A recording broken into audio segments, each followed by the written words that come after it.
Le chien, meilleur ami de l'homme, c'est bien connu, mais l'animal est aussi indispensable dans le quotidien des aveugles et des malvoyants. Nous sommes en pleine semaine de sensibilisation autour de ces chiens guides. Leur formation a un coût, mais vous allez voir que ces animaux prennent une place importante dans la vie des déficients visuels. Myriam Elgues, Juliette Murk.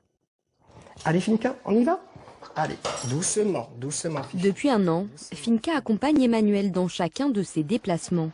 Malvoyant de naissance, ce quadragénaire a troqué sa canne blanche contre ce chien guide d'aveugle.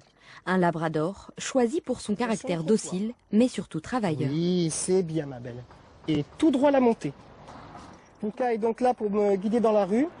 Elle m'aide à traverser, elle me fait éviter les obstacles. Et en fait, tout est dans l'efficacité de son éducation.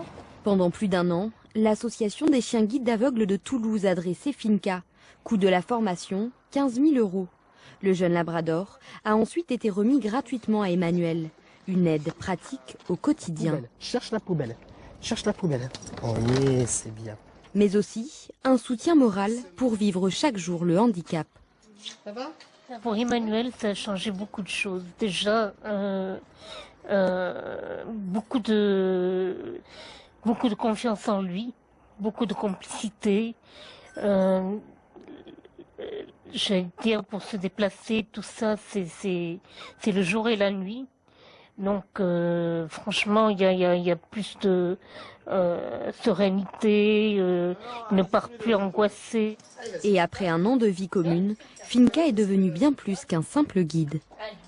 Il n'y a pas si longtemps que ça, j'ai eu un petit accident et j'ai dû reprendre la canne blanche parce que j'avais mon épaule déboîtée et donc par conséquent je ne pouvais pas me servir de Finca. Et le retour à la canne blanche a été un tantinet douloureux. Non, je ne peux plus me passer de Finca, c'est clair et net. Pour l'instant, dans la région, faute de moyens, seules 13 personnes bénéficient de chiens guides.